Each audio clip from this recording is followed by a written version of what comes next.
Pues avanzar para mí es el otro gran viaje, que es el de las grandes preguntas, ¿no? El de las grandes preguntas es ¿qué es esto, no? ¿Qué es esto? ¿De dónde venimos? ¿Quiénes somos? ¿Hacia dónde vamos? ¿Qué sentido tiene esta vida? ¿Por qué estamos aquí? Es muy raro esto, ¿no? Muy raro de estar aquí. Y, oye, ¿Por qué hago esto? ¿Por qué hago esto? ¿Qué pinto aquí? ¿Con ¿no? quién ¿Qué me pinto junto? ¿Con aquí? quién no? Y en los últimos 15 años he vuelto a reconectar con lo espiritual. Y con varias experiencias que he tenido, pues me he dado cuenta que igual hay algo que es muy diferente de la religión o que lleva a una reinterpretación de las religiones desde una perspectiva más simbólica y no tan literal y no tan dogmática. Claramente siento que hay un misterio que nos supera y que tiene un orden. Que tiene un orden que si lo sabes leer y lo sabes interpretar, te marca un camino. Y ese es el camino de la verdad. Yo siento que la IA va a ser una gran revolución en temas como la salud, donde ya se están descifrando proteínas que jamás, es decir, y se están con una rapidez bestial y permitirá crear nuevos medicamentos de una forma muchísimo más acelerada y mucho más enfocada, ¿no? En cambio climático también nos va a ayudar un montón, con un montón de tecnologías que van a ayudar. En educación también van a haber muchísimo, en muchos ámbitos sociales y medioambientales.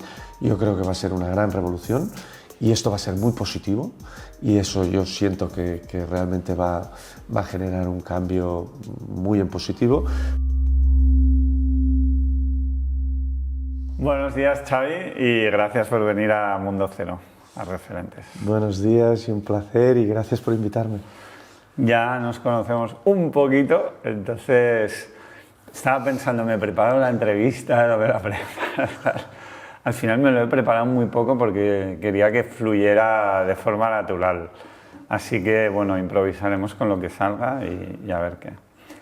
Quiero empezar por el principio, por una cosa que siempre me causa curiosidad, porque hay gente que es como, no, estos lo tienen muy fácil y critican. Yo he vivido como en medio de dos mundos, entonces puedo entender un lado y el otro, que es, vienes de una familia de empresarios, eres cuarta generación de una familia de empresarios y se puede decir que has nacido en una situación holgada, ¿no? A nivel económico, de estudios, de todo, ¿no? ¿Qué pros y qué contras crees que tiene para una persona el hecho de nacer en una familia, digamos, que tiene más holgura que otras? Porque yo creo que hay pros y contras, pero para arrancar por aquí luego ya iremos a otro sitio. Bueno, los pros yo creo que son muy claros y todos los podemos ver, ¿no? Pues tienes más posibilidades, conoces a más gente, estás más acomodado, tienes más colchón y tienes unas posibilidades mucho más grandes de arriesgarte. Al final, pues sabes que siempre vas a tener un apoyo por detrás y que pues bueno, pues hay más atrevimiento, has tenido normalmente una educación buena y has tenido posibilidades de tener una buena educación, con lo cual hay muchos pros, ¿eh? Lo que quizá la gente no conoce tanto son los cons, ¿no? Sí. Los cons muchas veces pues tienes una etiqueta, la gente rápidamente te ve porque eres el hijo de, cuesta mucho pues crearte un nombre propio, muchas veces tienes que luchar contra muchos fantasmas, muchas veces has tenido padres pues que han sido grandes empresarios, muy dominantes, muy exigentes, con mucha personalidad, y entonces tú ahí también te tienes que hacer tu espacio y tienes que poder salirte un poco de esa sombra. Y entonces, pues bueno, pues ahí también hay mucha lucha interna que no es sencillo y que los que lo vivimos a veces con mucha gente cuesta de entender, ¿no? Porque te ven pues todas las facilidades, ¿no? Tú has montado Ship2Be porque eres el hijo de, porque has tenido las posibilidades de, y porque tal, y bueno, pues te ven toda la primera parte y no entienden la complejidad también de la segunda parte. Y claro, yo creo que obviamente los pros que decías, ¿no? Y luego yo entiendo los cons también, pero dentro de eso tú puedes decidir hacer algo o no hacer nada, ¿no? O hacer algo, no hacer nada me refiero a aprovecharlo para vivir la vida loca y viajar en velero y no hacer nada con tu vida, ¿no? Y luego yo creo que el valor es la gente que a pesar de poder hacer eso decide dedicar su vida a mejorar el mundo o a hacer cosas por sí mismo, ¿no? Que creo que es tu caso y por eso estamos aquí también.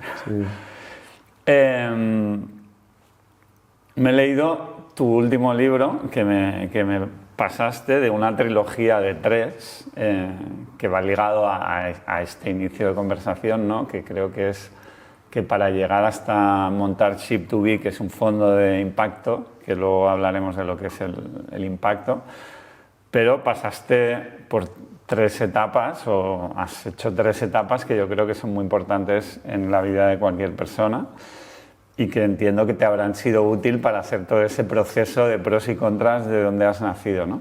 Que es el autoconocimiento, plantearte las grandes preguntas del ser humano y del universo, ¿no? Y luego, pues, un viaje de personas que te han influido para llegar al camino que has llegado después de investigar diferentes posibilidades, ¿no? Del autoconocimiento, ¿en qué momento decides autoconocerte mejor y qué trabajo hiciste? El primer y segundo libro me los acabas de traer, me los tengo que leer, pero curiosidad, primeros 3 hits de en qué momento te lo planteas y qué es lo que aprendiste en ese proceso de autoconocimiento y que sale en el libro. Sí.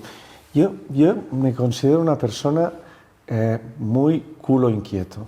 Desde jovencito. Entonces, a mí no me ha interesado nunca el acomodamiento y el sencillamente pues, vivir bien con el patrimonio familiar que uno tiene. Y he sentido la necesidad de buscar. Y he sentido, es decir, me considero muy explorador. Y si algo me define a mí es explorador curioso. Y no he parado, desde muy pequeñito, pues he sido una persona muy inquieta que he buscado respuestas. Y he hecho 3 grandes viajes que un poco plasmaba en el libro, ¿no? El primero es el del autoconocimiento, el de intentar conocerse a uno mismo, que eso nunca se acaba, que eso es un viaje muy largo. Yo llevo ya, ahora 53 años, pues llevo como mínimo 40 viajando, desde que empecé a planteármelo. Y aún me queda mucho, y aún pues estamos ahí con muchísimo trabajo, ¿no? Y entonces, bueno, pues en ese viaje he ido, yo creo que aprendiendo y cambiando, viendo las dificultades de cambiarse a uno mismo, pero también avanzando en el conocerse, avanzando pues en detectar lo que hablábamos antes, ¿no? de todas estas situaciones traumáticas de la infancia, de la juventud que te pueden haber condicionado y que te han hecho desarrollar determinados patrones y máscaras y personajes que tiene uno dentro suyo, ¿no? Y cómo te lo vas sacando todo esto de encima e intentas conectar o intentas encontrar quién eres de verdad y encontrar con tu esencia, tu autenticidad. Todo este es el viaje del autoconocimiento que se puede abordar desde diferentes tribus y desde diferentes escuelas y diferentes planteamientos, pero que pasa mucho por sacarte y despojarte de todo lo que no es verdad de ti e intentar conectar con lo que es verdad. y intentar ser cada vez una persona más verdadera, ¿no? Y eso pues lo he conseguido a medias, y aún estoy ahí y aún sigo, porque es muy difícil sacarse de encima todo los lo que llevas algoritmos, detrás, ¿no? los patrones, los traumas, las cosas que uno lleva dentro, ¿no? Y uno piensa que sí. Ahí pongo una metáfora en el primer libro, que es este nadador que va a una boya y que cree que sí, que ha llegado, y a la que se despista vuelve a estar en la playa. Y entonces se tiene que volver a poner a nadar. Bueno, y llega un momento, quizá pasados 3 o 4 años, que miras para atrás y dices, bueno, he ido, he venido, he vuelto, he dado 4 vueltas, pero algo he cambiado, algo he mejorado, algo me he transformado, ¿no? Y ese es el viaje del autoconocimiento, ¿no? Después en tu experiencia personal, ¿qué crees que es lo que te ha ayudado más en ese autoconocimiento tuyo? Sí. De todas las herramientas que has utilizado para intentarte autoconocer más, ¿qué dirías que es el...? La que mejor me ha ido es la clásica tradicional de ir a terapia. He hecho terapia tres veces en mi vida, durante un año entero, en momentos en donde he tenido algunos episodios especialmente sensibles o delicados, y pues bueno, pues funciona. Si tienes funciona. Recomendable. Funciona. Lo que no funciona es ir a un retiro y pensar que ya has cambiado. Lo que no funciona un fin de semana, ¿no? es ir a 3 conferencias de inspiradoras y pensar que cambias. Lo que no funciona es cosas puntuales, ¿no? Pues irte a un retiro y tomarte ayahuasca y entonces pensarte que ya te has transformado, ¿no? Eso es lo que no funciona. Lo que funciona es la constancia, el estar mucho tiempo, la determinación, con disciplina y sabiendo que irás muchas veces para atrás y otras veces para adelante, y eso es lo que funciona. Y eso es lo que te ofrece muchas veces los marcos de terapia, en donde pues puedes hacer este tránsito. A partir de aquí hay otras vías y otras maneras, sí, 50.000, y hay otras maneras. Pero a ti te ha servido. En grupo, estas me han servido. También han habido otras herramientas muy útiles que también me han ayudado, y no paro, no paro. Como soy así de inquieto, no paro, y continuamente pues estoy viendo cosas que puedan ayudar en ese camino. ¿Y en qué momento dices, bueno, paso del autoconocimiento a las grandes preguntas? Sí. Para acabar con la primera, yo creo que todo el mundo debería ir al psicólogo. Sí, yo también. Es decir, yo lo pienso. Y pienso que debería ser una asignatura en la escuela. Es decir, en la escuela, el autoconocerse, el conectar, la inteligencia intrapersonal y la interpersonal son 2 cosas que a mí en la vida han sido mis 2 herramientas principales para desarrollar casi todo lo que he hecho en la vida, ¿no? Y que eso no se trabaje de una manera sistemática y de una manera estructurada en la escuela. Es verdad que se trabajan cosas de valores y que se trabajan y hacen tutorías y hacen cosas a los niños, pero ahí hay un trabajo enorme que yo creo que es fundamental en la vida para avanzar, ¿no? Y para avanzar, ¿hacia dónde, no? Pues avanzar, para mí, es el otro gran viaje, que es el de las grandes preguntas, ¿no? El de las grandes preguntas es, ¿qué es esto, no? ¿Qué es esto? ¿De dónde venimos? ¿Quiénes somos? ¿Hacia dónde vamos? ¿Qué sentido tiene esta vida? ¿Por qué estamos aquí? Es muy raro esto, ¿no? Muy raro de estar aquí. ¿Por qué hago esto? ¿Por qué hago esto? ¿Qué pinto aquí? ¿Con quién me junto? ¿Con quién no? ¿Por qué? Exacto. Entonces, bueno, el descubrimiento de la verdad. La verdad es una palabra muy gorda, y es una palabra muy compleja también, y que tiene muchísimos ángulos, ¿no? Pero el ir desgranando lo que es verdad de lo que no es, ir falsando pues todo lo que ves que son caminos que no, e ir encontrando tu propia luz por ahí, ese ha sido un segundo viaje que a mí me ha interesado muchísimo. Y lo he abordado desde diferentes perspectivas. Me ha interesado mucho la ciencia, me ha interesado mucho la filosofía, y me ha interesado mucho la mística y la espiritualidad. Yo empecé como una persona muy religiosa, yendo al colegio del Opus, Sí. rezando el rosario, mis padres preocupados porque parecía que me hacía cura, y bueno, era pues un chico hasta los 16, 17 años con un componente religioso muy, muy profundo. Después me fui al otro extremo. Sentí que me habían engañado y sentí que me habían comido un poco el tarro. Sí. Y sobre todo cuando me metí en el ámbito científico y cuando me metí en entender el mundo desde una perspectiva más objetiva, pues me fui al otro lado y me volví un materialista científico que solo creía en lo objetivo, ¿no? Sí. Y que no había nada después de la muerte, que esto es todo lo que hay, que la vida no tiene sentido, que somos átomos que nos vamos a disolver y que pasaremos a mejor vida y que oye, haz lo que puedas, haz lo que puedas, porque esto no hay por dónde cogerlo, y no tiene sentido. Y en los últimos 15 años he vuelto a reconectar con lo espiritual.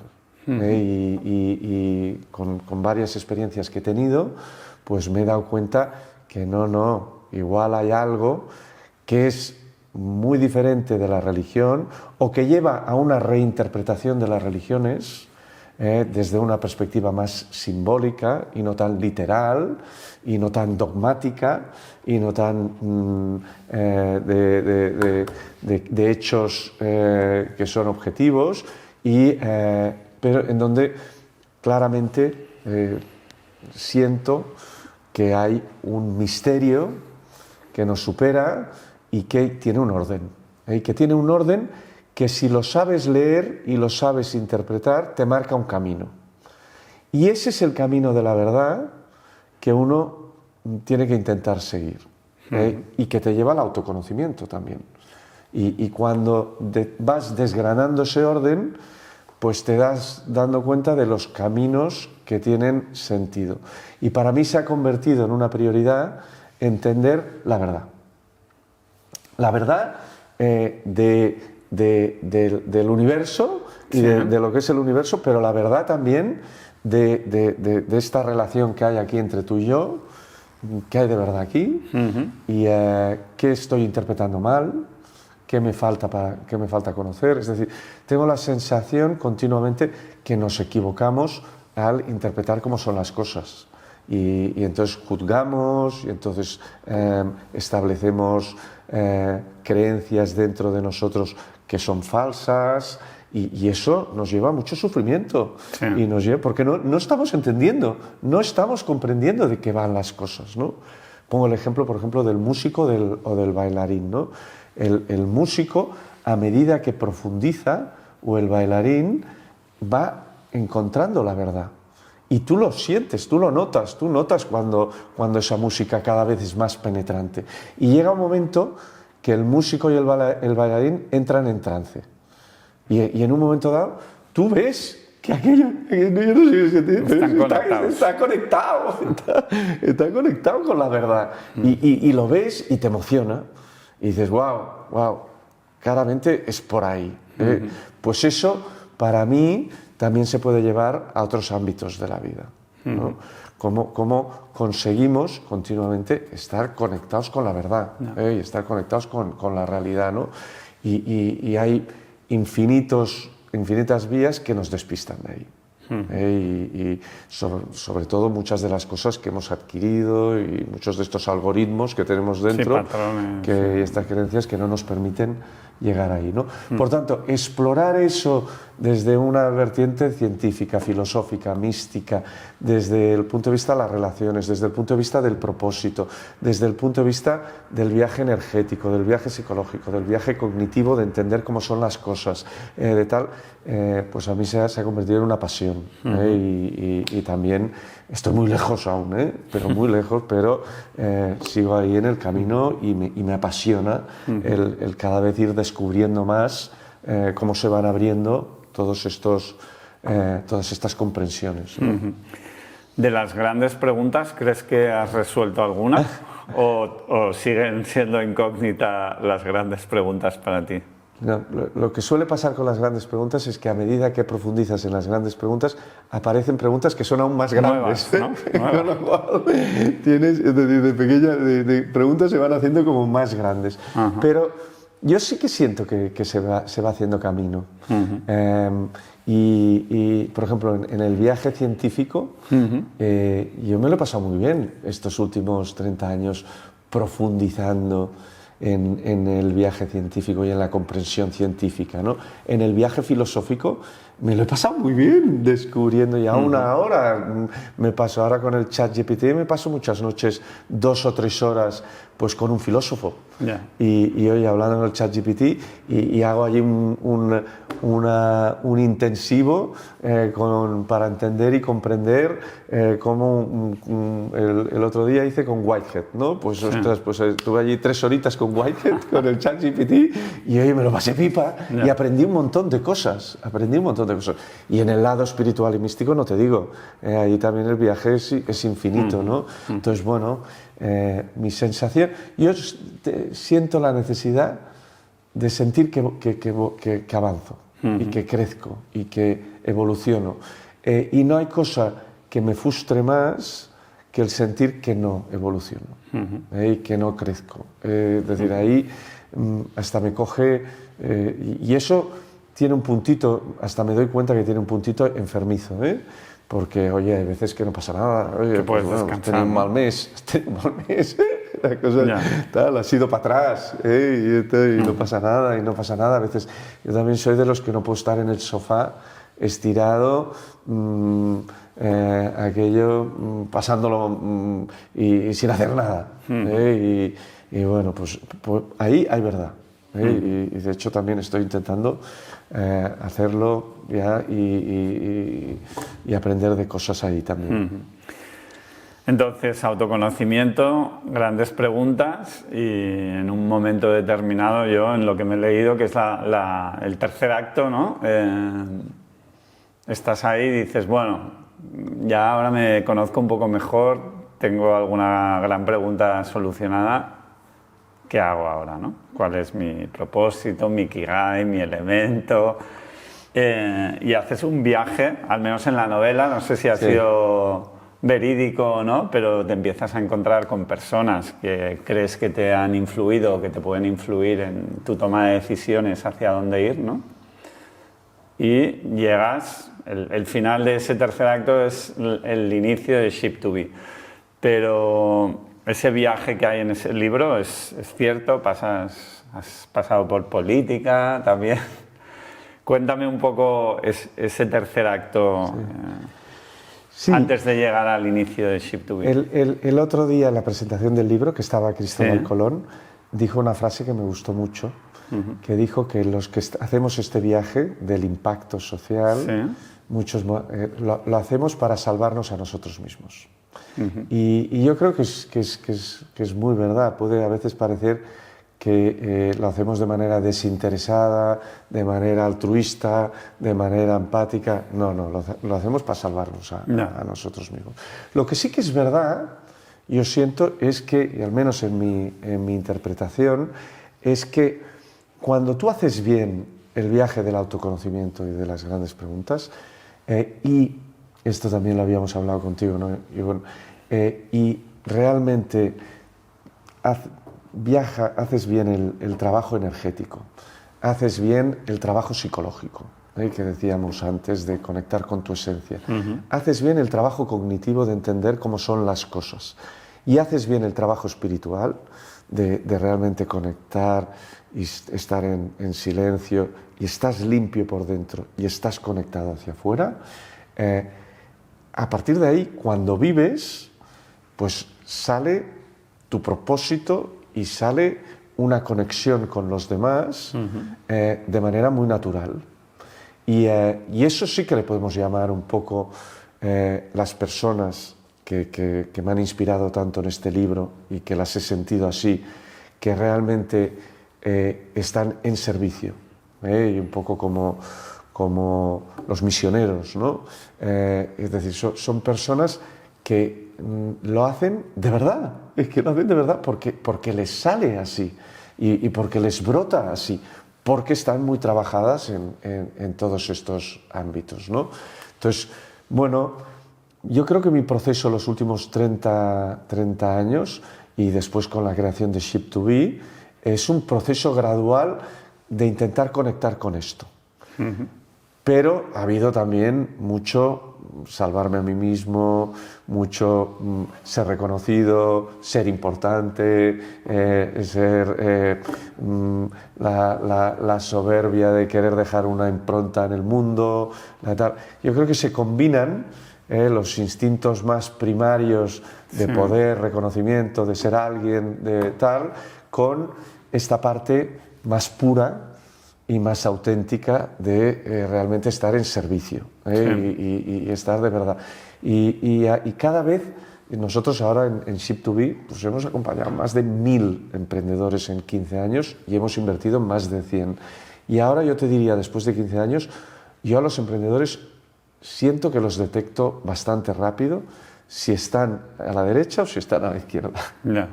Los ves, a la que hablas 5 o 10 minutos, ves desde dónde hablan. Y todos tienen un poco de las dos, ¿eh? No hay nadie que sea puro. Que sea... Todos tienen un poco de las dos, ¿no? Pero hay gente que se le nota mucho, que esta persona realmente, por ejemplo, yo a ti te lo noto mucho, Ivonne, de que estás en la derecha, con Mundo Justo. Esto de ti sale de verdad, no sale de la voluntad de ser alguien o ser reconocido o ser tal. Sale del corazón y sale de un lugar muy auténtico, ¿no? Pues, bueno, ahí, ¿no? Entonces, bueno, nuestro objetivo con Ship2B y dónde hemos ido. Vamos a recapitular que estamos hablando de Ship2B como si ya todo el mundo supiera lo que es, ¿no? O sea, haces ese proceso donde hay una serie de personas que te influyen para marcar tu propósito a futuro y decides cofundar, ¿no? Ship2B, que es un fondo de inversión de impacto. Sí. ¿Qué quiere decir un fondo de inversión de impacto para gente que no sea economista, para que lo entienda rápido? Ahí, Ivonne, igual, porque la pregunta que me has hecho antes, igual no te la he respondido suficientemente bien. Yo vengo del mundo empresarial, de la empresa familiar. Sí. Ya de pequeño y de joven tenía muchas inquietudes. Estudié en paralelo a SADE, estudié psicología, después me metí en movimientos sociales, en política, y tenía como las dos vidas en paralelo. La vida empresarial, muy de empresa familiar, estudié después en el IES y después ya me metí en la empresa familiar durante muchos años, y en paralelo toda esta otra dimensión. En un momento dado, con 30 y largos, colapso un poco a nivel existencial, casi te diría. Y ahí hago un viaje en donde me meto primero en un proyecto social, en una fundación, y busco respuestas ahí, y pensaba que encontraría un ser humano mucho más bondadoso y muy diferente al meterme en el mundo social de lo que veía en el mundo empresarial. Me doy cuenta ahí que el ser humano se expresa de manera muy parecida en todas partes, y ahí también tengo mis aprendizajes. Después doy el salto a la política y me meto en el sector público durante casi 7 años. Es un aprendizaje bestial. Ahí llevé toda el área de emprendimiento y de innovación dentro de la Generalitat de Cataluña, y ahí aprendí un montón, hice una red que después me ha servido mucho en el futuro. De ahí también me voy a un proyecto de promoción económica en el territorio, también con un componente muy público, en el tal. Y en un momento dado, ahí salgo del sector público y me planteo qué quiero hacer en la vida.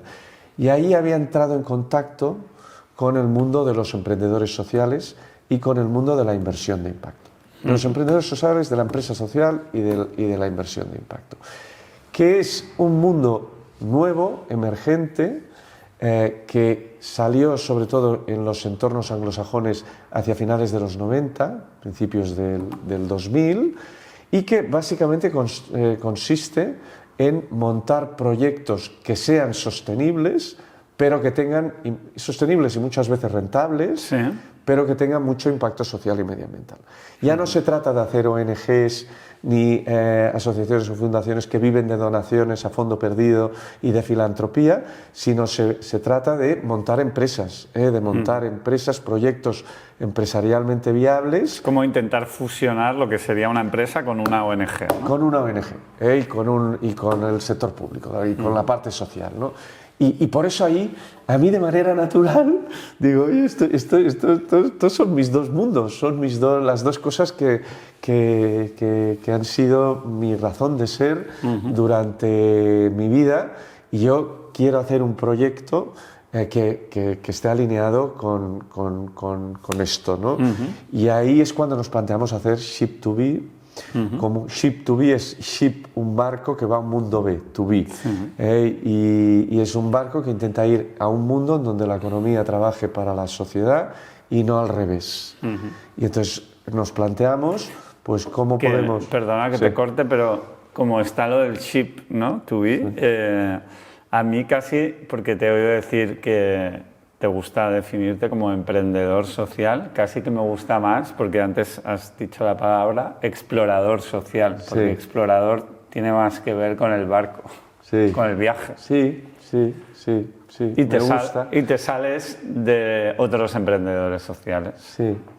Sí, bueno, me lo plantearé. Sí. De todas maneras, la gente aún le cuesta entender lo que es un emprendedor social. Explícamelo. Hablas de emprendedor social y la mayoría de las personas piensan en mil cosas, pero no piensan en lo que es un emprendedor social. Un emprendedor social es un emprendedor que intenta cambiar el mundo con una empresa sostenible y rentable.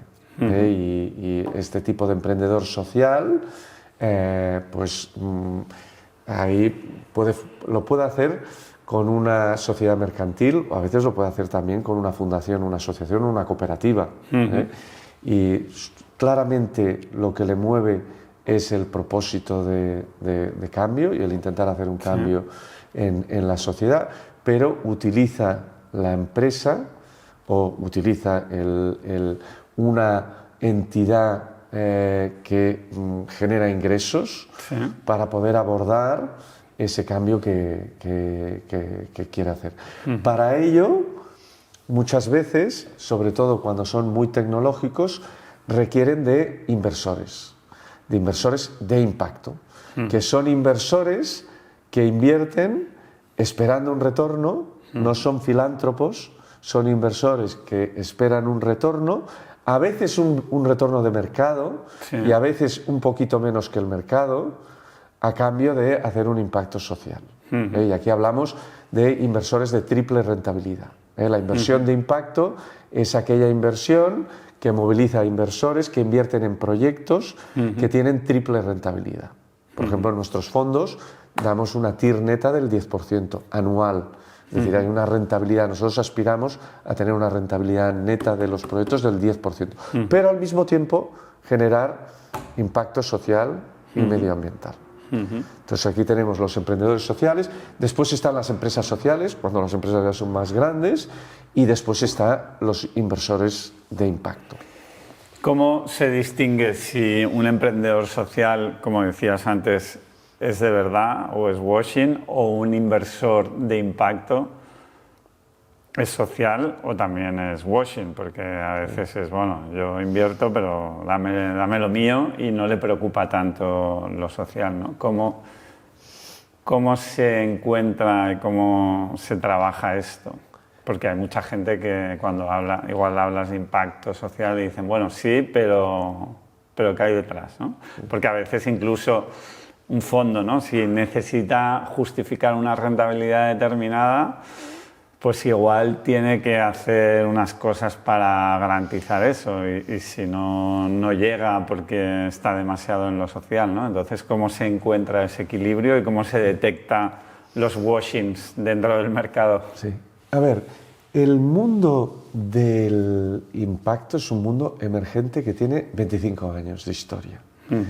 Por tanto, las definiciones, los perímetros, los estándares del mercado se están aún gestando y aún hay controversia entre ¿Cómo yo defino emprendedor social? Pues yo te digo que sí que eres emprendedor social y otro te dirá que no. ¿Cuál es la definición que yo utilizo? ¿Cuál es la definición que tú utilizas? Pero poco a poco se van estandarizando las definiciones y aspiramos todos a que haya unos estándares.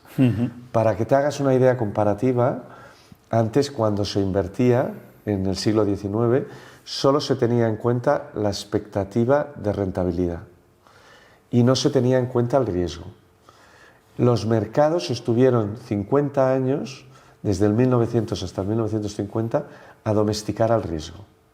Y ahora, a día de hoy, tú en los mercados financieros ya hay un montón de ratios que te marcan el riesgo de cada proyecto. Y la gente invierte en base a rentabilidad y en base a riesgo. Bueno, pues estamos en el proceso de domesticar al impacto. Y nos llevamos 25 años. Nos quedan quizá 25 más, ¿no? Para acabarlo de domesticar. Pero, ¿qué te podría decir ahí? Te podría decir que hay tres grandes preguntas para discernir si un emprendedor, un inversor o una empresa es de impacto o no. Y es el por qué, el qué y el cómo. El por qué es lo que se llama en inglés también la intentionality, que es yo tengo que sentir que Ivonne, con Mundo Justo, realmente lo que quiere es hacer un cambio social. El por qué, el why de Ivonne es hacer un cambio social. Ivonne no está aquí para hacer pasta, Ivonne está aquí porque se lo cree de verdad. Porque está comprometido con ese cambio, está comprometido con el propósito y con tal. Es verdad que es subjetivo, y esta es quizás la parte más de percepción subjetiva. Claro, tú igual puedes pensar que estoy muy comprometido y otro que me analice dice, bueno... Pero tú, Ivonne, que ya tenemos tal, tú sabes que nosotros al menos en 5 o 10 minutos con una persona es una cosa que muchas veces se ve bastante claro, y lo intuyes de manera bastante clara. Y este es el porqué. El qué, bueno, el qué tengo que sentir que Mundo Justo es una cosa de impacto, que lo que tú haces, pues igual tienes un porqué muy bueno, pero oye, por ejemplo, te pondré un ejemplo, ¿no? Pues hay un proyecto que aumenta la felicidad de los trabajadores. Es un programa que está hecho para aumentar la felicidad de los trabajadores en una empresa. Bueno, esto es de impacto social. Está ahí, es decir, cuando hablamos de impacto social, normalmente hablamos de colectivos vulnerables, desigualdad, cambio climático, cosas claramente de impacto, porque hay muchas cosas que están muy bien, pero no. Entonces, aquí hay varios perímetros de lo que se considera que es impacto o no. Hay aquí un concepto muy interesante en el mundo del impacto, que es la teoría de cambio. Es decir, ¿qué teoría tiene Ivonne del impacto que quiere hacer y el cambio que quiere hacer con Mundo Justo? ¿Qué teoría tienes? ¿Qué hipótesis tienes? Estoy haciendo una productora que creo que con esto conseguiré transformar a las personas. ¿Qué hipótesis estás haciendo? ¿Y cómo vas a medir tus impactos? La medición también es fundamental. Y hay otro concepto también muy importante, que es la adicionalidad. ¿Qué estás haciendo que no haga nadie? Es decir, ¿qué es lo que contribuyes con Mundo Justo que sea adicional para hacer un impacto y cómo lo vas a medir en el futuro? Y esto es el qué. Y después está el cómo, es decir, cómo haces las cosas. Y aquí un poco donde apuntabas ahora con tu pregunta, de decir, oye, bueno, pues hay mucha gente que el cómo, bueno, pues tiene unas formas de contratar a la gente, de tratar de hacer la empresa, de cómo, pues, por ejemplo, la diferenciación salarial entre el que cobra menos y el que cobra más, la tipología de empresa con la que te estás constituyendo, qué compromiso tienes con los beneficios de la empresa cuando haya la empresa. En el cómo hay muchos temas, y aquí quizá te diría que es donde hay más divergencia. Hay gente que te dirá, para ser emprendedor social tienes que ser cooperativa, porque si no hay gobernanza democrática, no es impacto social. Y hay otras personas que te dirán, tiene que tener sin ánimo de lucro. Y otras personas te dirán, pues oye, tiene que haber una relación de escala salarial solo de 1 a 6, tal. Bueno, nosotros aquí somos más flexibles. A mí me gusta mucho la metodología de Bicorp, que no sé si los conoces a los de Bicorp. Los conozco, pero explícalo para quien no sepa Bicorp lo que hace es, tiene en cuenta todos los parámetros clave sociales y medioambientales y hace una puntuación de 0 a 100. Y tú tienes que tener como mínimo 80. Entonces, tú puedes llegar a 80 de formas muy variadas. Igual no eres cooperativa, pero en cambio pues tienes una política de igualdad y una política es decir, tienes, en muchos otros ámbitos puntúas muy alto y llegas al 80. Pues si eres 80, pues tienes Bicorp. Es decir, muestra para mí una manera de hacer las cosas muy social y medioambiental sin ser demasiado rígido y sin enfocarte demasiado en un aspecto concreto, específico, ¿no? Y a nivel de, digamos, ahora llega nuestra amiga IA, ¿no? Tu ChatGPT con los filósofos. ¿Cómo crees que puede beneficiar y perjudicar la IA aplicada al mundo del impacto y de la inversión de impacto social? Bueno, temazo. Temazo. Quedaría para mucho, pero tenemos que comprimirlo para... Temazo. Yo siento que la IA va a ser una gran revolución en temas como la salud, donde ya se están descifrando proteínas que jamás, es decir, y se están con una rapidez bestial y permitirá crear nuevos medicamentos de una forma muchísimo más acelerada y mucho más enfocada, ¿no? En cambio climático también nos va a ayudar un montón, con un montón de tecnologías que van a ayudar. En educación también van a haber muchísimo, en muchos ámbitos sociales y medioambientales. Yo creo que va a ser una gran revolución y esto va a ser muy positivo. Y eso yo siento que realmente va a generar un cambio muy en positivo, pero después también veo unos aspectos negativos bestiales, ¿no? En el ámbito militar, madre mía, lo que puede llegar a pasar, ¿no? El otro día oía una conferencia de biología sintética que te decía, oye, antes las bombas nucleares al menos necesitabas 20 años de un Estado invirtiendo en plantas nucleares para hacer una bomba nuclear. A día de hoy, con un almacén a las afueras de Londres, con 4 programas de IA para descifrar el virus y tal y cual, te creas ahí un virus mortal y lo sacas en 4 días y matas a todo Londres. Y entonces, bueno, pues y en el ámbito militar, ya no te digo las aplicaciones que puede llegar a tener, ¿no? Después, claro, la IA como hace poquito también ha habido un caso de que ayudó a suicidar a un niño, ¿no? Y la IA como un poco como las redes sociales, ¿no? Que puede llegar a tribalizar y a fanatizar mucho más, ¿no? Yo le veo una parte positiva a la IA como copilot, y yo la utilizo mucho como copiloto, pero tienes que tener esa humildad y esas ganas de ser contravenido, ¿no? y de ser contrariado, ¿no? Y entonces ahí la IA te aporta un montón de conocimiento y te abre la mente e incluso te puede hacer de psicólogo y te puede ayudar en procesos terapéuticos, pero si tú quieres a que la IA te ayude a reforzar lo que tú ya sabes que es verdad, también lo hace, y también te complementa, ¿no? Y después el aspecto más terrible es cuando la IA empieza a operar por sí sola, y que apunta, ahora las últimas investigaciones, las últimas semanas he leído de que ya hay IAs que están actuando contra su entrenamiento, es decir, está emergiendo cosas en la IA que les hace decir mentiras, les hace en un momento dado responder mal preguntas para que puedan sobrevivir y no ser y que no haya una versión superior. Te imaginas, bueno, esto cuando tome vida propia y ya vaya por sí sola y tal, ¿qué será de la especie humana? ¿Qué será de la especie humana? ¿Dónde quedaremos la especie humana, no? ¿Nos integraremos con la IA, el transhumanismo? Oye, ¿y el hombre con la IA será superior al robot solo de IA? o el robot solo de IA será el nuevo Australopithecus, que será el nuevo, la nueva etapa de la evolución que superará al Homo sapiens. ¿Dónde estamos? Ahí, ¿no? En fin, yo creo que en los próximos 10-15 años veremos cosas increíbles, sorprendentes, que nos responderá muchas de las grandes preguntas.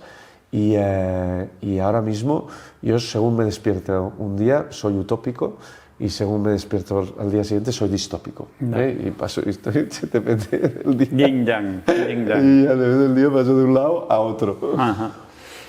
Y a nivel de, digamos, de emprendedores sociales, ¿qué crees que tiene que tener un buen líder de emprendeduría social para invertir o para hacer que su empresa, cooperativa, fundación funcione bien? ¿Cuáles son las cualidades que tienen que tener? Yo los considero, en los que realmente tienen éxito, casi superhéroes, porque es muy difícil emprender. Y necesitas primero un buen emprendedor, con lo que hemos dicho antes, que esté muy instaurado en su autenticidad, en su esencia, tal cual, pero a partir de ahí pues tiene que conformar un equipo ganador. El equipo, las personas, nosotros hemos aprendido que son casi todo, y sobre todo en las fases iniciales. Nosotros apoyamos mucho las fases iniciales, lo que se llama el Valle de la Muerte, porque es que hay muerte. Donde hay mucho riesgo, donde hay altísimo riesgo, nuevas, ¿no? Son empresas muy nuevas que se tienen que probar, y ahí las personas son fundamentales, porque tú empiezas con hipótesis. Tú empiezas, como empezaste en Mundo Cero, no, empiezas con un PowerPoint, empiezas con una idea. Y después la realidad te supera mucho, y casi muchas de las cosas que tú pensabas pues no son como tú creías. Y ahí saberse ajustar y saber primero ejecutar y ser persona, vale mucho más la ejecución que las ideas, muchísimo más. Personas y ejecución. Esto es lo que compramos los fondos. Personas y ejecución. En la ejecución estar muy enfocado, pero saber pivotar. Y saber pivotar y saber cambiar, adaptarte, ¿no? Y adaptarte, ¿no? Entonces, a partir de ahí, pues ventaja competitiva, modelo de negocio, escalabilidad del proyecto, tracción, pues que en un momento dado tiene el proyecto, la tesis de impacto que tiene. Pues hay una serie de variables que son las que suelen ser clave en el éxito de un proyecto, y son las que desde los fondos valoramos y evaluamos antes de hacer una inversión. Y antes de comprometernos con un proyecto, ¿no? Pero es complejo y muchos fracasan, no nos tenemos que engañar, los emprendedores no es fácil, y muchos se quedan zombies. Es decir, hay emprendedores que fracasan, hay una gran masa que se queda a medio camino o a un cuarto de camino, yo diría, y que, bueno, tienen empresas pequeñitas, aspiracionales, que siempre, la teoría de cambio siempre se queda en teoría, y el cambio que hacen es muy poquito. Hay muy poquitas que de la teoría de cambio lleguen al cambio, y muchas veces eso son 25 años, 20 o 25 años, no son 3 años, son 20 o 25 años hacer un cambio. Que luego esto ya lleva años, ¿no? Pero en España el fracaso, ¿no?, está como mal visto, y en Estados Unidos es todo lo contrario, y todavía tenemos el estigma ¿no? ¿Tú crees que esto está evolucionando o no? Porque en Estados Unidos el haber fracasado 4 veces te da como un plus. Aquí si fracasas una, ya la gente no se quiere fiar de ti, ¿no? Yo siento que los últimos 25 años esto ha cambiado bastante en España. Y hay un ecosistema emprendedor, especialmente en las grandes ciudades, muy relevante a nivel de ecosistema de apoyo a los emprendedores. en sus viajes. Y hay muchos emprendedores en serie y hay muchos emprendedores que fracasan y lo vuelven a intentar. Sigue habiendo un poco de estigma en comparación a Estados Unidos. Es que en Estados Unidos te suman el currículum, decir que has fracasado 2 veces. Sí. Aquí no, aquí aún nos lo miramos con un poco de recelo de por qué ha fracasado, ¿no? Será por algo, claro. Si ha fracasado es por algo, ¿no? Que el emprendedor no es suficientemente bueno, ¿no? Y aún seguimos ahí. Pero yo creo que nada que ver con de hace 25 años. Realmente ahora tienes un ecosistema de fondos de inversión y de capital riesgo para los emprendedores, un montón de incubadoras, aceleradoras, consultoras, programas de la tele, programas de comunicación. Hay muchísimos actores en el ecosistema emprendedor a día de hoy en España. Queda mucho, y especialmente en Barcelona y en Madrid, ¿no? A nivel cuando iniciasteis Ship2B, el fondo, ¿qué desafío crees que fue el más grande para que Ship2B funcionara y avanzara, creciera? Mira, mi idea en aquel momento, y que sigue siendo la misma, hace 15 años cuando fundamos con Clara y con Maite, Ship2B, era cómo conseguimos movilizar dinero y talento para el impacto social. ¿Cómo conseguimos movilizar dinero y talento para el impacto social? Porque la sensación era que el sector público y la filantropía no estaban resolviendo los grandes problemas de la humanidad. Y el sector privado o el mercado mueve 5 veces más dinero que la filantropía y el sector público juntos. Entonces, ¿cómo hacemos que todo este dinero y todo este talento que se va al sector privado trabaje para el impacto social, ¿no? Entonces, ¿cuál ha sido nuestro viaje? Bueno, intentamos levantar un fondo al principio y nos pegamos una torta del carajo porque no teníamos ni... Cuando levantas un fondo necesitas track record, necesitas una tesis clara y necesitas un team con mucha credibilidad. Y nosotros no teníamos ninguna de las 3 cosas. Y entonces empezamos como una fundación que aún sigue y que hace todo el trabajo de ecosistema, fundamos una aceleradora, los primeros 5 emprendedores sociales que acompañamos, los 5 fracasaron, entonces ahí lanzamos la primera aceleradora que medio funcionó y que pues empezamos a desarrollar programas desde la fundación. Y ahí ya con los programas de aceleración empezamos a cerrar las primeras rondas de financiación, que eran rondas muy semilla y presemilla, y en donde conjugábamos a 5 o 6 inversores que hacían rondas de 100.000 euros a tickets de empresas que estaban naciendo pequeñísimas, justo ahí, ¿no? Y rondas muy pequeñas que casi te ponían el dinero porque les caías en gracia. Como fundación, ¿no? Y como fundación casi, ¿no? Pero eran proyectos emprendedores, ¿eh? Y estas fueron las primeras rondas. De ahí ya conseguimos levantar un primer fondo muy pequeñito de 1,5 millones con 36 inversores, que ya fue un gran paso, que fue una SL que la gestionamos desde la fundación. De ahí conseguimos convencer al FEI, el Fondo Europeo de Inversiones, que nos pusiera 3 millones más, con lo cual tuvimos un fondo de 4,5. Ahí ya intentamos lanzar la gestora de inversión y volvimos a fracasar, porque no estábamos preparados para la gestora. Y el FEI nos dijo, dedicaros a invertir bien estos 4,5, que alguien les salga bien, y en ¿no? 3 años volver. Con lo cual nos tuvimos que ir otra vez para casita y tuvimos que hacer, y creo que hicimos bien los deberes con los 4,5, y al cabo de 3 años volvimos y ya pudimos montar Ship2B Ventures, y en plena pandemia tuvimos nuestro gran éxito, que fue levantar lo que fue el fondo de impacto más grande de España, con 55 millones, que hemos invertido en 33 proyectos. Y ahora justo ya hemos levantado el fondo siguiente, que ya hemos hecho un primer cierre de 65 y queremos llegar a 80 o 100.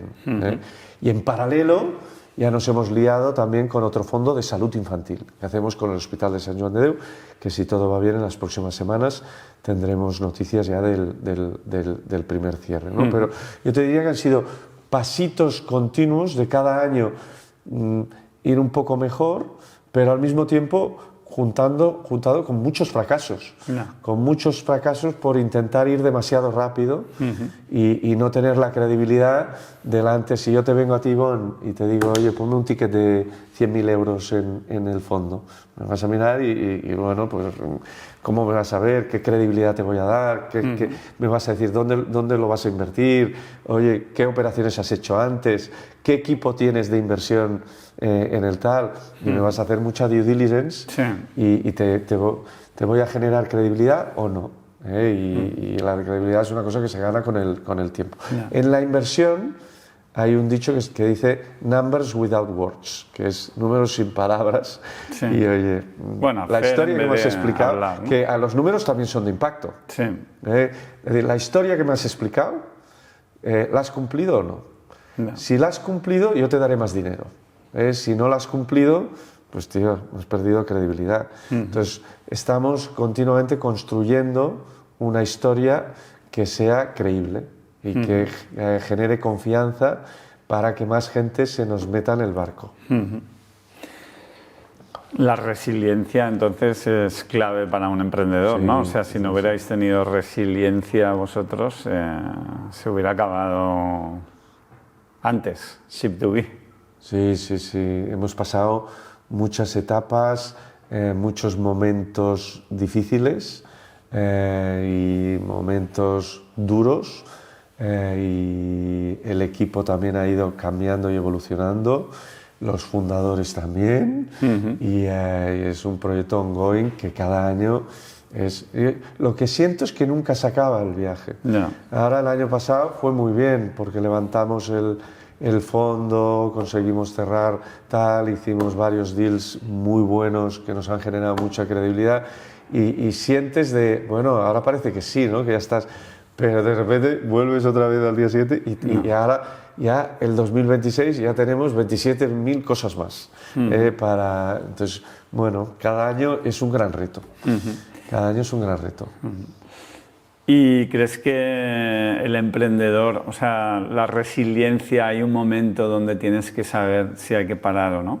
Que es aceptar el fracaso o no. Porque... Temazo. Claro, es como, en vuestro caso no lo hicisteis. Yo, cuando fundé la productora Arcadia hace muchos años, también pasé por fases de decir, bueno, tengo que cambiar de oficio porque me voy a la mierda, tengo una familia, no sé... Pero no lo hice y entonces, y pasó otra vez y no lo hice y al final salió bien, pero ¿y si no hubiera salido bien, no? Entonces, ¿hay que parar o no hay que parar? Mira, Ivonne... ¿O hay que ir aprendiendo y probando, prueba, error hasta que salga? Es muy sorprendente el ratio de supervivencia de los emprendedores sociales en comparación con los emprendedores normales. Nosotros, de 56 proyectos que hemos invertido, se nos han muerto 6 en 9 años. Proyectos presemilla, semilla y series A. Sí, que eran de alto riesgo. De altísimo riesgo. Entonces, es muy sorprendente cómo aguantan los emprendedores sociales. Entonces, la parte buena es, coño, que son gente comprometida. Son gente de verdad, son gente hostia, auténtica, que están haciendo algo que lo sienten muy profundamente, ¿no? La parte menos buena es que muchas veces dices, tío, que no ves que no, que estás zombie y que llevas ya unos cuantos años zombie y, ostras, que no, y muchas veces pues siguen ahí tercos sin darse cuenta de que no les está funcionando, ¿no? Y entonces lo puedes ver en positivo como gente... como con las ideas muy claras, súper comprometidos con lo que hacen y firmes, o los puedes ver como rígidos, tercos y que no se dan cuenta de que aquello no está chutando, ¿no? Claro, pero es difícil la línea, ¿no? Porque como el tiempo juega un papel muy importante, porque... Igual, si después lo consiguen, todo el mundo dirá... Tenía razón, ves cómo el tío persistió y luchó contra todos los elementos y hostia, le dio la vuelta, tal. ¿no? Pero por otro lado quizás está perdiendo oportunidades y el coste de oportunidad de seguir ahí, que ves que no ostras, ¿estás seguro que no? Pues igual ahí puedes hacer otras cosas y que eres un tío que tienes mucho talento y no. Desde Ship2B ahora, ¿cuál crees que son los sectores emergentes donde hay que dedicar inversión de impacto social?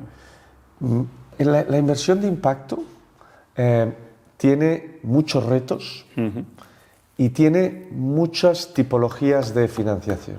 Nosotros, por ejemplo, estamos en Venture Capital, que es financiación en fases iniciales de startups, pero hay financiación de deuda, hay financiación de infraestructuras, de equipamientos, hay financiación de bonos de impacto, hay un montón de instrumentos variados que cada uno se acopla a los diferentes retos.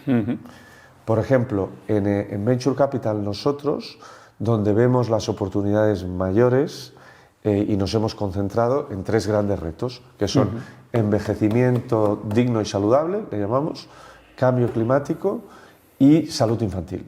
Son los 3 en donde nosotros hemos puesto el foco y es nuestra tesis. Nosotros invertimos en Venture Capital en estos 3 retos, con esta tesis, de esta manera, con este tipo de inversión, con un fondo a 10 años, durante 5 años invertiremos en 30 proyectos, durante 5 años saldremos y después queremos poder ofrecer a nuestros inversores una TIR del 10% neta. ¿Qué quiere decir una TIR del 10% neta? Que de los 30 proyectos, nosotros calculamos que como mínimo 10 o 15 no saldrán bien, que probablemente habrán 5 o 10 que recuperarás algo y que la rentabilidad la tienes que hacer con 5, 6, 7 proyectos, que son con los que tienes que multiplicar por 2, por 3, por 4, por 5.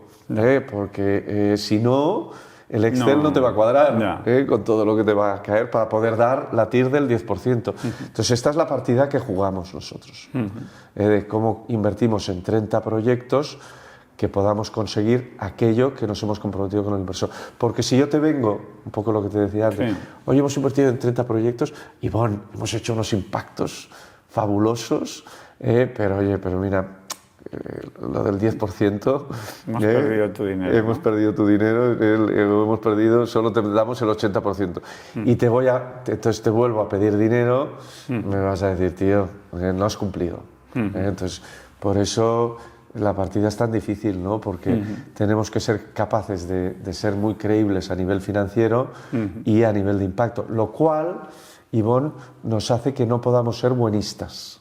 Y hay muchas veces muchos proyectos que nos dicen, pero vosotros no sois inversores de impacto, nos tenéis que ayudar ahora que estamos tan mal, nos tenéis que ayudar porque sois de impacto y no sois de otra cosa.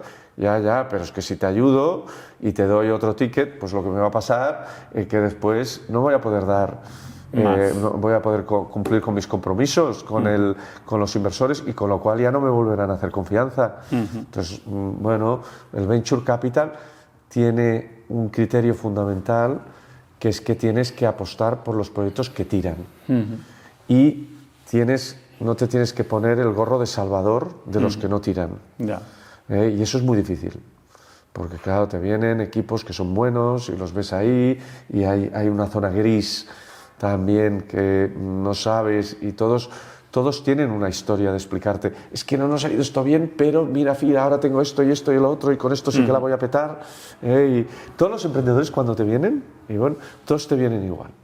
Todos te vienen con un PowerPoint fabuloso y con un Excel que te dicen, mira, voy a perder este dinero durante 2 o 3 años, y después haces el hockey stick.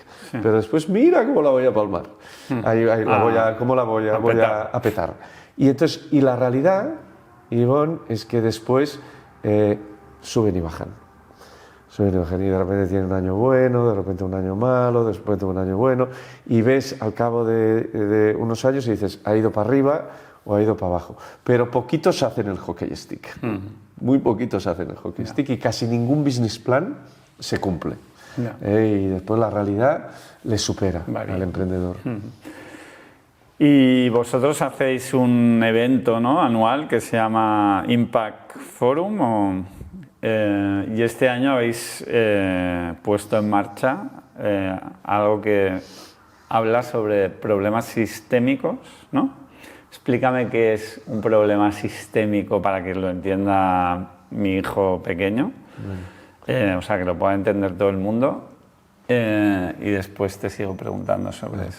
Bueno, nosotros hemos hecho un cambio muy relevante de estrategia en la fundación y también en la gestora, que le llamamos del impacto individual al impacto colectivo. Básicamente nos hemos dado cuenta que con estos 1000 proyectos que hemos acompañado en 15 años, o estos casi 60 proyectos que hemos invertido,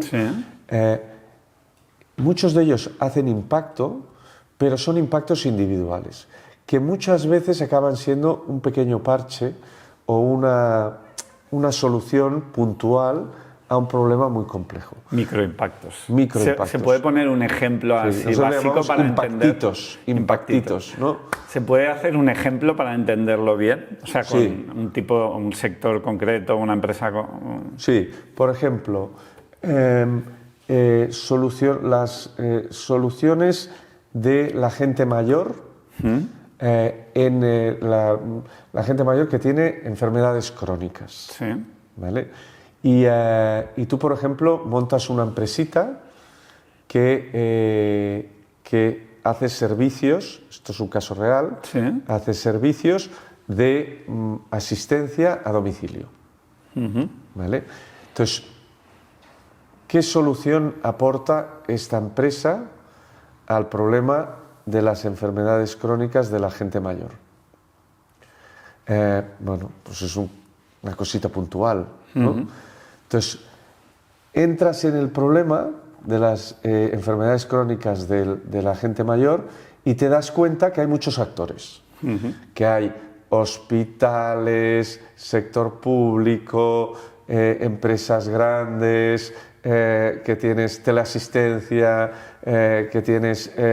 bueno, pues aparece allí un ecosistema de actores en donde normalmente hay corporaciones, sector público, fundaciones, startups, inversores, expertos y tal y cual.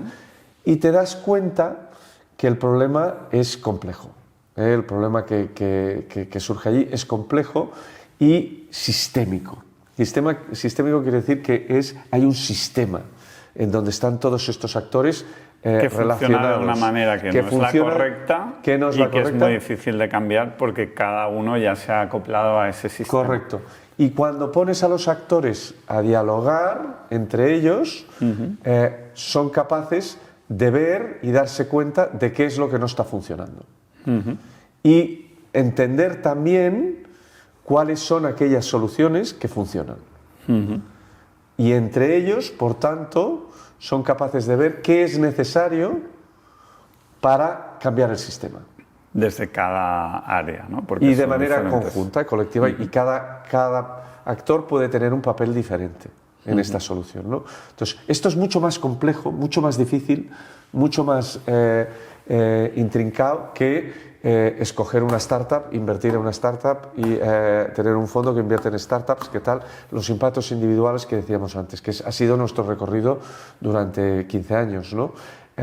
Ahora abordar... Bueno, eso es como a nivel político, entiendo, cambiar algo grande, ¿no? Es muy difícil. Exacto, en la política se trata también, los buenos políticos intentan hacer cambio sistémico, intentan entender bien qué es lo que... con los grandes problemas. Pero después hay problemas no tan grandes, más pequeños, como por ejemplo un caso que tú y yo conocemos bien, ¿no? Que es el de tu techo, que es el de esto, pues el problema de las personas sin techo, ¿no? Pues Blanca no se conformó con hacer una startup que ayudara a los sin techo.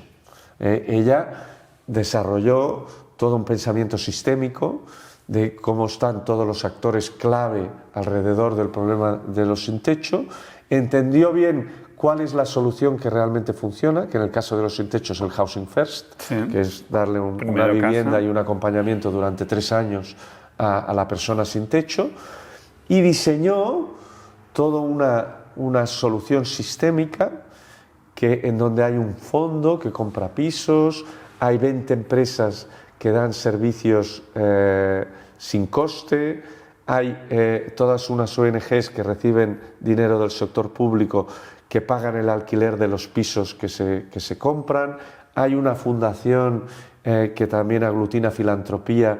Lo bonito de las soluciones sistémicas es que aglutinan diferentes bolsillos. El bolsillo de inversión, el bolsillo filantrópico, el bolsillo del sector público, el bolsillo de las empresas, y todos estos actores de manera conjunta ofrecen una solución que tiene visos de ser sistémica. Muchas veces también la visión sistémica no se enfoca tanto en los síntomas e intenta ir mucho más a las causas, que eso es muy difícil, es decir, no voy solo a solucionar las personas que viven sin techo y ayudarlas, sino voy a intentar generar que no haya personas sin techo, que es mucho más complicado. No voy a solucionar que haya mujeres maltratadas, y voy a dar un servicio de terapia y de ayuda y de acompañamiento a las mujeres maltratadas, sino que voy a ver cómo acabo con el maltrato, y está mucho más complicado, mucho más difícil de abordar, ¿no?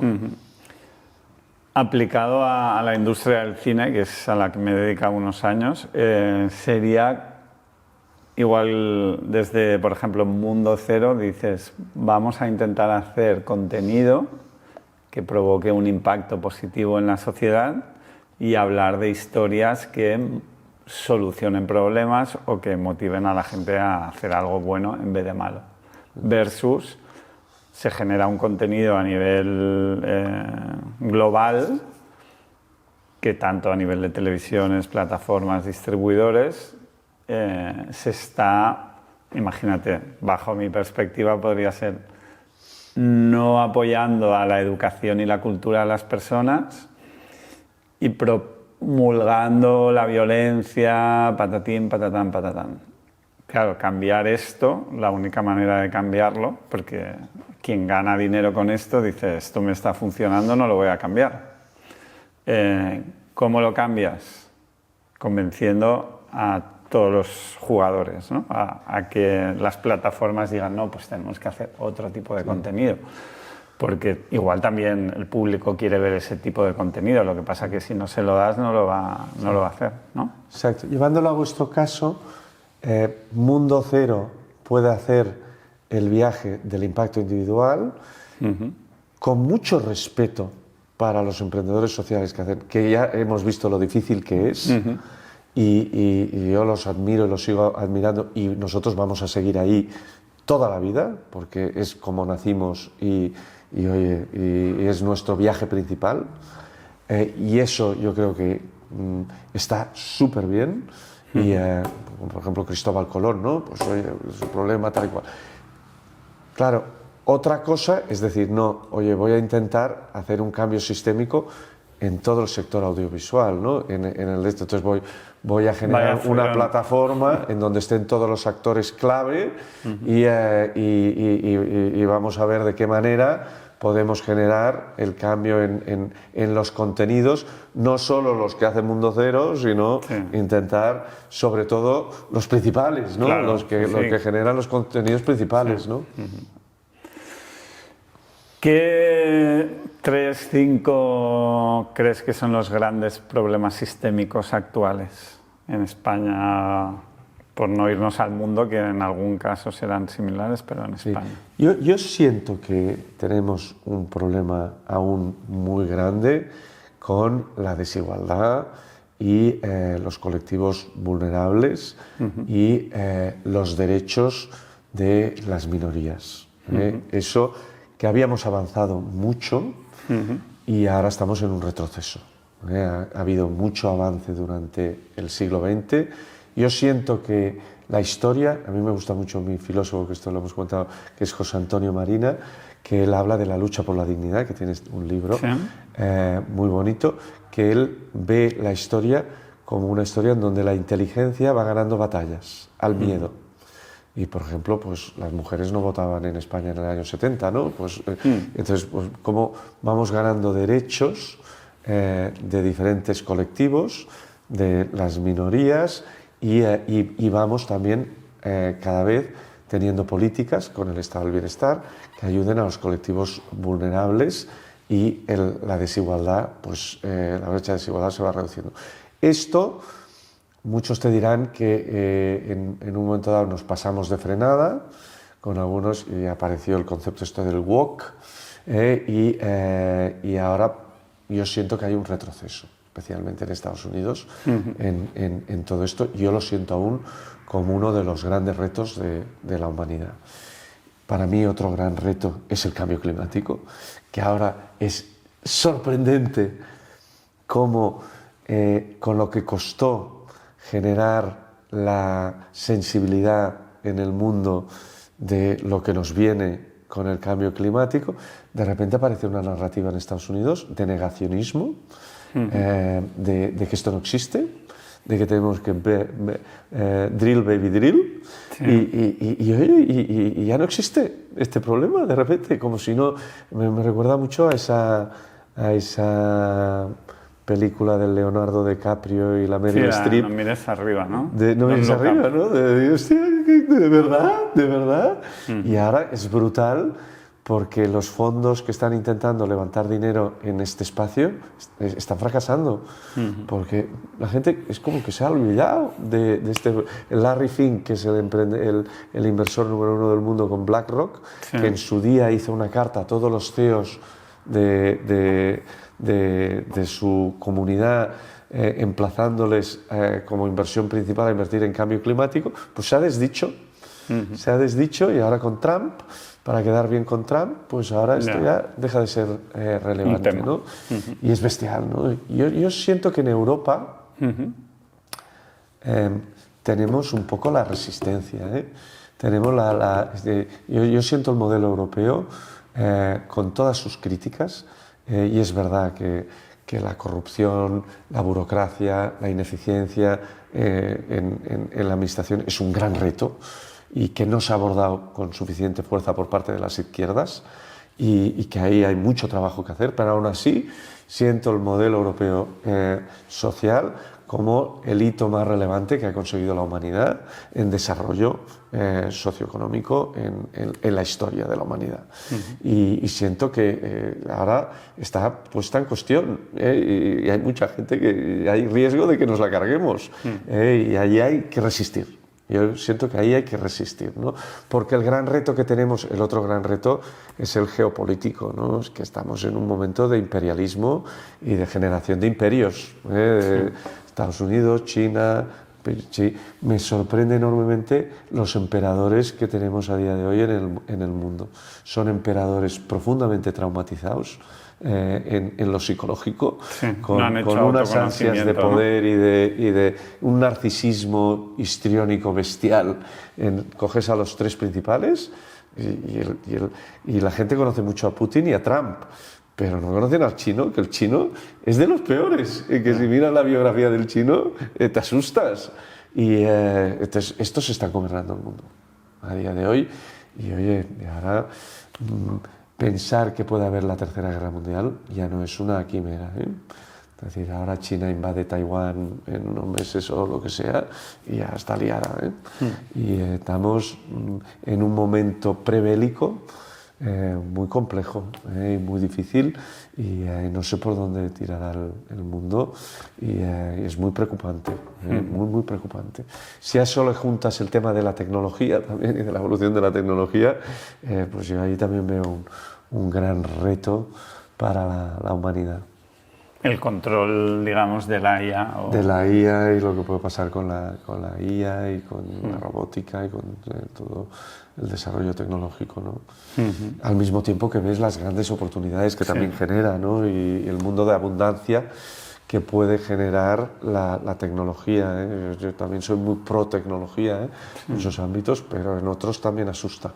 Bueno, todo en la vida tiene pros y contras según desde donde lo apliques, ¿no? Sí.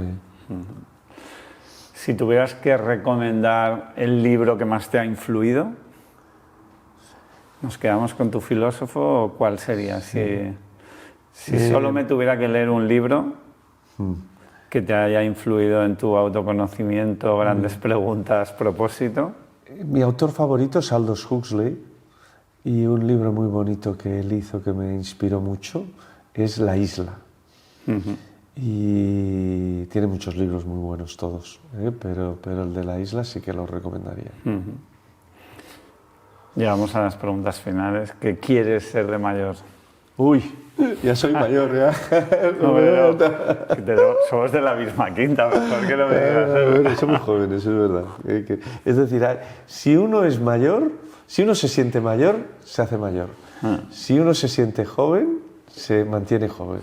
Yo creo que va ligado a la ilusión y a tener ganas de aprender, ¿no? Sí, el aprendizaje, exacto, la ilusión. Sí. Yo mi viaje es este que te he estado contando en toda la entrevista, es profundizar más en la verdad y profundizar más en autoconocerme, en las grandes preguntas, en los viajes energéticos, psicológico, cognitivo, espiritual y poder ser una persona cada vez más pues eso, más en mi esencia, más auténtico y estar conectado con cosas, estar conectado con las energías de la vida y del amor, yo te diría. Y ahí no me importa tanto, ya veré por dónde tiro, y ya veré. Siento que Ship2Be es mi proyecto vital y lo siento así, pero la vida da muchas vueltas y ves a saber dónde acabaremos. Sí que aspiro a mantenerme ilusionado. Ilusionado, con ganas de vivir, con ganas de sentir, con ganas de estar conectado a la vida.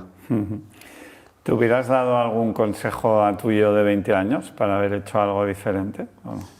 En base a la experiencia que tienes. Sí, lo que pasa es que también ha sido necesario el viaje, ¿no? Pero yo tenía mucho componente de complacencia y de conseguidor. Tenía como la sensación de que necesitaba que todo el mundo a mi alrededor estuviera siempre bien y necesitaba como tener éxito para demostrar, para tener reconocimiento, para tal. Y esas dos cosas me han hecho mucho daño en mi vida. Y ahora lo traería aquí, vamos a tomar una cerveza, te voy a decir algunas cuantas cosas claras. Unos años de autoconocimiento. Después seguro que no me haría ni caso, sí, claro, y tendría que hacer el mismo viaje. Que hasta que no lo vives, ¿no? ¿Qué es para ti ser feliz? A mí la palabra feliz no me acaba de gustar. Me gusta mucho más tener una vida con sentido. Y me gusta la palabra sentido. Y siento que a veces para tener una vida con sentido hay que sufrir. Y hay que sufrir y hay que atreverse y hay que hacer cambios. Y a veces la filosofía de la felicidad lleva un poco al intentar siempre estar bien, todo bien, hedonismo, pasar por encimita de las cosas, no afrontarlas de cara, no luchar por determinadas cosas. Entonces yo aspiro a tener una vida con sentido, que es lo que hemos estado hablando, una vida que para mí esté conectada con... y es verdad que la vida te ofrece patrones, ¿no? Y tú, esto también lo he ido aprendiendo en mi viaje de las grandes preguntas, ¿no? De que tú te subes a moldes, ¿no? La familia es un molde. La familia es un molde que si tú te subes y lo haces bien, te va a dar mucho sentido en tu vida, pero que tiene un funcionamiento, y que lo tienes que entender cómo funciona, y que si no sigues ese molde, pues lo mismo que Ship2Be, y lo mismo que la salud, y lo mismo que, es decir, hay una serie de moldes que se te ofrecen que los tienes que saber leer, y los tienes que saber, porque si no lo sabes leer, pues tu vida entra en caos, y entonces pues bueno, pues te sales, tienes muchas relaciones, yo qué sé, tienes cosas, no estás entendiendo cómo funcionan las cosas, ¿no? Y el sentido implica que sepas leer cómo son las cosas y cómo funcionan las cosas, ¿no? Y cómo se dota de sentido el ser humano. y cómo te da sentido y cómo sientes esa satisfacción del sentido, ¿no? ¿Qué hay después de la muerte? Bueno, yo soy de los optimistas. Yo siento que hay Toquemos madera. toquemos madera, pero siento que hay algo más allá de la muerte y tengo fundadas expectativas de que esto sea así y creo que hay mucha investigación a día de hoy en fenómenos como las experiencias cercanas a la muerte, los fenómenos CSP y experiencias extrasensoriales que nos hacen intuir que verdaderamente puede haber algo después de la muerte. La gran pregunta tiene que ver con la consciencia para mí. Está claro que el cuerpo físico se muere y los átomos se disuelven y no hay nada más, pero la gran pregunta es qué pasa con la consciencia y qué es la consciencia y de dónde viene la consciencia. Y ahí pues están los materialistas científicos que dicen que la consciencia no es nada más que un fenómeno emergente del cerebro y hay los más idealistas y los panpsiquistas que dicen que no, que la conciencia es algo más fundamental, que está más allá del cerebro humano y que por tanto cuando se muera la persona, ese yo que se siente separado, consciente, que está conectado, es decir, los materialistas científicos dicen que el cerebro produce la consciencia, la P de producir. Los idealistas dicen que el cerebro permite la consciencia, que es una antena que permite la consciencia y que por tanto cuando se cierra esa antena, después te vuelves a reconectar con la radio. Y por tanto, pues siento que puede haber algo más ahí, lo espero, no tengo ni idea, pero me gusta pensar que sí. ¿Has visto Avatar? Sí. ¿Y qué opinas de los conceptos? A mí... Están hechos para un público mainstream, pero bueno, subliminalmente están todos esos conceptos, ¿no? Yo siento que si le damos 1.000.000 de años más al cerebro humano, es probable que se amplifique la consciencia y que podamos hacer cosas que a día de hoy no somos capaces de hacer, pero que en determinadas situaciones, por ejemplo, la gente que tiene experiencias místicas profundas, hay una amplificación de la consciencia enorme y hay lo que se llaman los estados expandidos de la conciencia. Esos estados expandidos que se consiguen puntualmente en determinadas prácticas meditativas o con plantas maestras como la ayahuasca, pues esos estados ampliados, pues igual en el futuro los tendremos de serie. Y entonces, pues bueno, pues estaremos aquí y nos sentiremos mucho más conectados de lo que quizás ahora nos estamos sintiendo, ¿no? Hay que confiar que los 3 emperadores permitan que el cerebro humano siga existiendo 1.000.000 de años. Sí, yo siento que hay una etapa reaccionaria ahora mismo que en un momento dado pues nos llevará unos años en donde quizá vayamos para atrás y quiero pensar que esta etapa servirá para abrir una etapa posteriori de nuevo expansiva y con esta también cada vez conciencia colectiva ampliada, ¿no? Bueno, las grandes crisis, ¿no?, pueden servir para evolucionar si sabes utilizarlas. Sí, total. Bueno, tesis, antitesis, síntesis, ¿no?, que decía Hegel. Pues muchas gracias, Xavi, que sigas evolucionando personalmente hasta que nos llegue ese día que veamos qué pasa y que Ship2B siga apoyando empresas de impacto e intentando generar cambios sistémicos que son los macros a la que os estáis metiendo ahí. Muchas gracias, Ivonne, y muchas gracias por la oportunidad de podernos contar.